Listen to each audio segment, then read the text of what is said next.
আগামী রবিবার 6ই এপ্রিল রামনবমীর দিন ভুলেও মুখে তুলবেন না এই 5টি খাবার, নতুবা পরিবারে নেমে আসবে কলহ, রোগ জ্বালা, অশান্তি, গৃহ বিবাদ ও অশান্তি।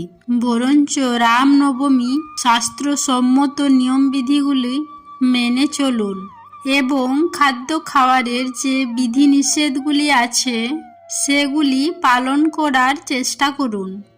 এর ফলে পরিবার নিরোগ থাকবে, নতুন বছরে নতুন অর্থ সৌভাগ্যে ভরে উঠবেন, রোগ জ্বালা যন্ত্রণা চিরবিদায় নেবে আপনার পরিবার থেকে।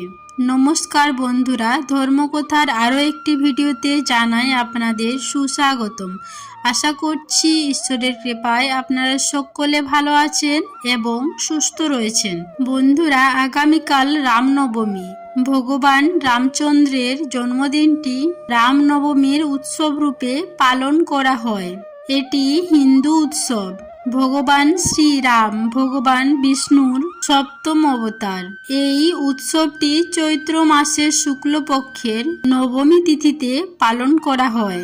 ত্রেতা যুগে ভগবান বিষ্ণু রাম অবতার রূপে অযোধ্যা রাজা দশরথ ও রানী কৌশল্যার পুত্র রূপে জন্মগ্রহণ করেছিলেন। এই উৎসবের দিনে মন্দ শক্তিকে পরাজিত করে ভালো শক্তির প্রতিষ্ঠা করা হয়। অধর্মকে নিক্ষেপ করে ধর্মের প্রতিষ্ঠা করা হয়। এই উৎসবের দিন সকালে উঠে হিন্দুদের আদি দেবতা সূর্যদেবকে জল প্রদান করে সর্বোচ্চ ক্ষমতার অধিকারী সূর্য দেবতার আশীর্বাদ গ্রহণ করা হয়। কারণ বন্ধুরা, শ্রীরামচন্দ্র জন্মগ্রহণ করেছিলেন সূর্য বংশে। তাই রামনবমীর দিনে সকালটি শুরু করা উচিত সূর্য দেবতাকে জল অর্ঘ্য দিয়ে। এর সাথে সাথে রামনবমীর বিশেষ দিনটি নিয়মবিধি পূর্বকই পালন করা উচিত এবং তার সাথে কিছু কিছু খাবার গ্রহণ করা থেকেও বিরত থাকা আমাদের উচিত। বন্ধুরা, আজকের ভিডিওটিতে আমি আপনাদের সাথে আলোচনা করব রামনবমী কিভাবে পালন করবেন। কারণ বন্ধুরা, আগামীকালই রামনবমী। তাই বন্ধুরা, ভিডিওটি মনোযোগ সহকারে সম্পূর্ণ দেখবেন। বন্ধুরা, সনাতন ধর্মে রামনবমী নিয়ে রয়েছে বিশেষ গুরুত্ব। তাই প্রত্যেক হিন্দুদের রামনবমীর ব্রত পালন করা উচিত। রামনবমীর ব্রত পালন করলে জন্ম মৃত্যুর বন্ধন থেকে চির মুক্তি পাওয়া যায় এবং সেই ব্যক্তির মৃত্যুর পর বৈকুণ্ঠ প্রাপ্তি হয়, শ্রীকৃষ্ণের চরণে আশীর্বাদ প্রাপ্ত হয়।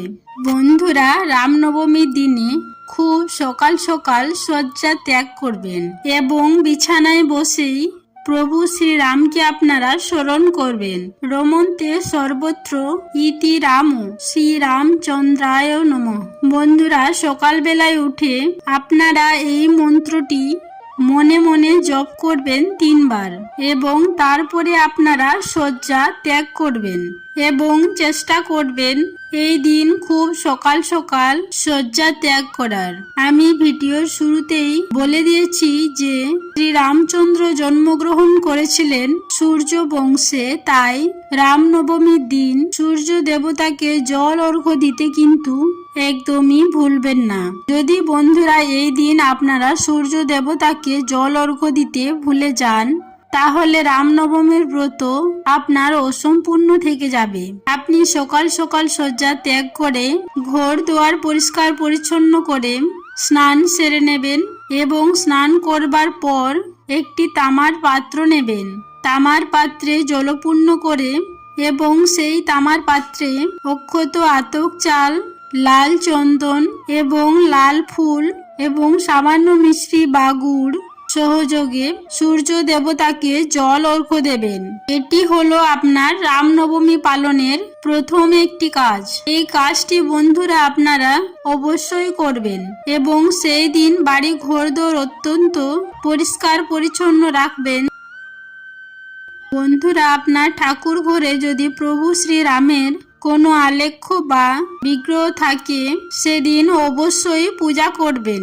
আপনার ঠাকুর ঘর পরিষ্কার পরিচ্ছন্ন করে এবং প্রভু শ্রীরামকে আপনি হলুদ ফুল, সাদা ফুল এবং তুলসী পত্র সহযোগে পূজা দেবেন। প্রভু শ্রী রামচন্দ্রের একটি আলেখ্য আছে যাতে প্রভু শ্রীরাম সঙ্গে মাতা সীতা এবং ভাই লক্ষ্মণ ও হনুমানজি সাথে আছেন। এরকম যদি একটি আলেখ্য আপনার ঘরে থাকে তাহলে অত্যন্ত সৌভাগ্যশালী মনে করবেন নিজেকে এবং এই রামনবমীর দিনে সেই আলেখ্যটিকে অত্যন্ত যত্ন সহকারে আপনার ঠাকুর ঘরে বসাবেন এবং একটি লাল রঙের আসন রেখে যদি পারেন তার উপরে বসাবেন এবং বন্ধুরা হলুদ রঙের ফুল ও সাদা রঙের ফুল দিয়ে ও তুলসী পাতা অবশ্যই দেবেন। এই রামনবমীর দিন অবশ্যই পূজা করে নেবেন। যদি বন্ধুরা শ্রী রামচন্দ্রের কোনো আলেখ্য আপনার ঠাকুর ঘরে নাও থাকে তাহলে আপনারা নিরাশ হবেন না। শ্রীকৃষ্ণের যে রূপের বিগ্রহ বা আলেখ্য আছে সেখানে আপনি প্রভু শ্রীরামকে স্মরণ করে পুজো দিয়ে দিতে পারেন। বন্ধুরা এই কাজটি কিন্তু অত্যন্ত গুরুত্বপূর্ণ, এই কাজটি ভুল করেও ভুলে যাবেন না, অবশ্যই করবেন। হলুদ ফুল ও হলুদ বা লাড্ডু জাতীয় মিষ্টি দিয়ে রামনবমীর পুজো দেবেন এবং পুজো পর্যন্ত বন্ধুরা সংযমী হয়ে থাকবেন এবং যদি সম্ভব হয় আপনার যদি কোনো রকম অসুবিধা না হয় তাহলে বন্ধুরা নির্জলা উপবাস থেকে আপনারা রামনবমীর পুজো দেওয়ার চেষ্টা করবেন। বন্ধুরা যদি পুজো সকালবেলায় দেন তাহলে কোনো অসুবিধা নেই, কিন্তু যদি 12টার পর দেন তাহলে খুবই ভালো, কারণ প্রভু শ্রী রামচন্দ্রের জন্ম হয়েছিল 12টার পরে। তাই বন্ধুরা রামনবমীর পুজো প্রত্যেকেই দুপুর 12টা পর্যন্ত উপবাস করে থাকেন। যাদের পক্ষে সম্ভব হয় তারা সারাদিন উপোস থাকেন, যাদের পক্ষে সম্ভব না হয় তারা দুপুর 12টা পর্যন্ত উপোস থেকেই পুজো দেন এবং সেদিন সাত্ত্বিক আহার গ্রহণ করেন। বন্ধুরা সেদিন সাত্ত্বিক আহার গ্রহণ করবেন এবং সাদা নুন খাবেন না, হলুদ দেবেন না ও সর্ষের তেল ব্যবহার করবেন না।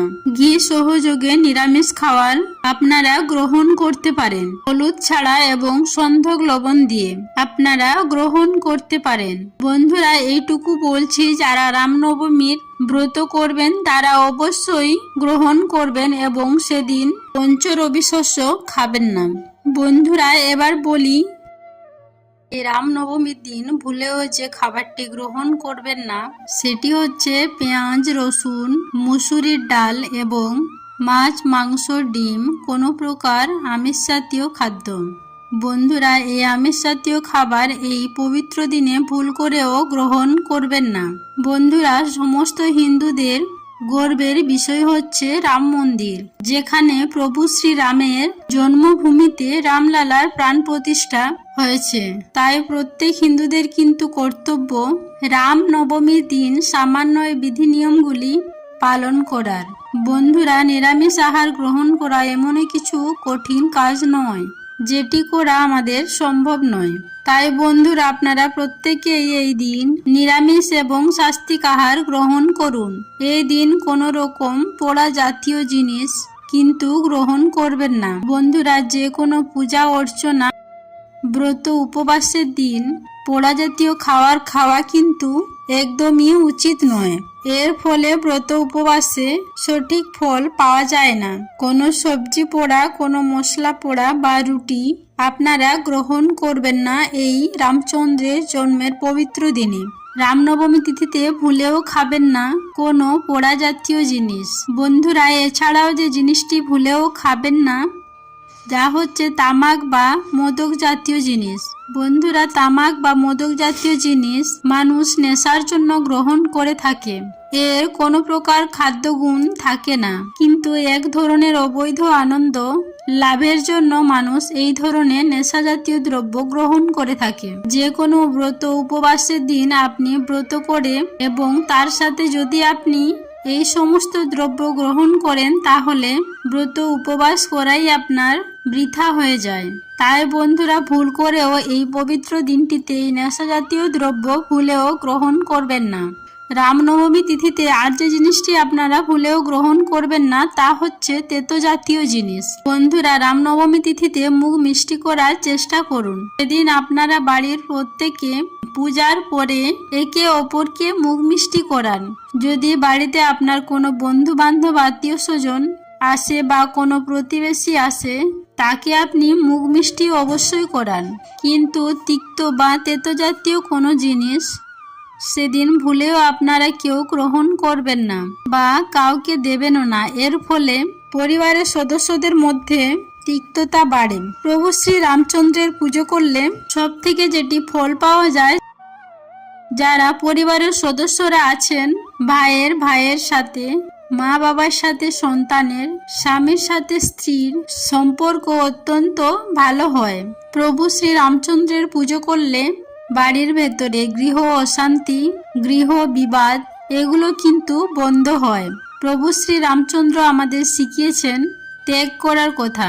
তিনি সিংহাসন ত্যাগ করেছিলেন, তার রাজত্ব ত্যাগ করেছিলেন, সমস্ত কিছু ত্যাগ করে তিনি সারা জীবন বনবাস করেছিলেন। এর ফলে আমাদের ত্যাগের মাহাত্ম্যকে বোঝা যায়। পরিবারে আজকাল প্রত্যেকে স্বার্থপর হয়ে আমাদের নিজেদের ছোট ছোট স্বার্থ নিয়ে ভেবে থাকি, কিন্তু শ্রী রামচন্দ্র কিন্তু শেখান পরিবারের সবাইকে নিয়ে একসাথে থাকায়। আজকাল প্রত্যেক পরিবারে রয়েছে গৃহ অশান্তি। সন্তানরা মা বাবার কথা শোনে না। যারা বড় হয়ে গেছে তারা গুরুজনদের কোনো কথা শোনেন না। তারা ভাবেন আমরা সমস্ত কিছুই জানি, বাবা মার কথা শোনার আমাদের আর কোনো প্রয়োজন নেই, এবং তারাও সেই একই ফল ভোগ করেন তাদের সন্তানদের কাছ থেকে। বন্ধুরা, রামনবমী তিথিতে আপনি ব্রত পালন করুন আর নাই করুন, কিন্তু কোনোরকম কোনো খারাপ কাজ ভুলেও করবেন না। খারাপ কাজ যেমন জীব হত্যা অথবা আমিষ জাতীয় খাবার গ্রহণ করা, কোনো পশু পাখিকে আঘাত করা, মারা তাকে বাড়ি থেকে বের করে দেওয়া বা তাড়িয়ে দেওয়া, পিতা মাতা বা গুরুজনদের অপমান করা, এই সমস্ত কাজগুলির থেকে আপনি দূরে থাকুন। পরনিন্দা পরচর্চা এই দিন করবেন না। মিথ্যা আচার বা মিথ্যা কথা এই দিন ভুলেও বলবেন না। বন্ধুরা, এইভাবে রামনবমীর ব্রত শ্রদ্ধা সহিত পালন করুন। সবাইকে রামনবমীর অগ্রিম শুভেচ্ছা জানাই। সবাই ভালো থাকুন, সুস্থ থাকুন এই কামনা করে আজকের ভিডিওটি আমি এখানেই শেষ করলাম। নমস্কার ও ধন্যবাদ। ঈশ্বর আপনাদের মঙ্গল করুক।